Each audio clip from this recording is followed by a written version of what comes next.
Argentine کا ایک شہری انڈوں کا کارٹن خریدنے گیا اور بیچنے والے نے قیمت کے بارے میں پوچھا تو اسے معلوم ہوا کہ قیمت معمول سے زیادہ ہے۔ تو اس نے بیچنے والے سے وجہ پوچھی۔ اس نے کہا تب تقسیم کاروں نے قیمت بڑھا دی۔ شہری نے خاموشی سے انڈے کا کارٹن لیا اور اسے واپس جگہ پر رکھ دیا اور کہا انڈوں کی کوئی ضرورت نہیں، وہ انڈوں کے بغیر رہ سکتے ہیں۔ اور یہ کام تمام شہریوں نے بغیر کسی مہم اور ہڑتال کے کیا، بلکہ یہ لوگوں کا کلچر تھا۔ لوگوں نے قبول نہیں کیا کہ کمپنیاں اسے بلیک میل کر رہی ہیں۔ آپ کے خیال میں نتائج کیا تھے؟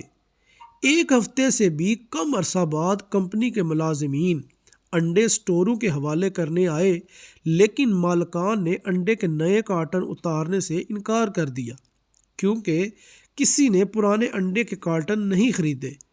کمپنیوں نے لوگوں کی ضد پر اصرار کرتے ہوئے کہا کہ یہ احتجاج چند دنوں میں ختم ہو جائیں گے اور لوگ انڈوں کی معمول کی خریداری پر واپس آ جائیں گے، لیکن لوگ ضد پر تھے۔ انہوں نے انڈوں کا بائیکاٹ کیا اور کمپنیاں خسارے میں جانے لگیں۔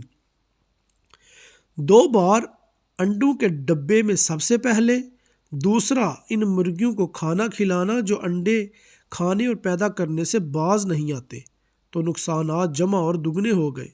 پولٹری کمپنیوں کے مالکان نے ملاقات کی اور انڈوں کی قیمت سابقہ قیمت پر واپس کرنے کا فیصلہ کیا۔ بائیکاٹ جاری رہا۔ فرموں نے تقریباً دیوالیہ پن کا اعلان کر دیا، اس لیے وہ دوبارہ ملے اور فیصلہ کیا تمام میڈیا میں ارجنٹائن کے لوگوں سے سرکاری معافی کی پیشکش کریں، انڈوں کی قیمت کو ان کی سابقہ قیمت کے 1/4 تک کم کرنا۔ یہ ایک سچی کہانی ہے، تخیل کا افسانہ نہیں۔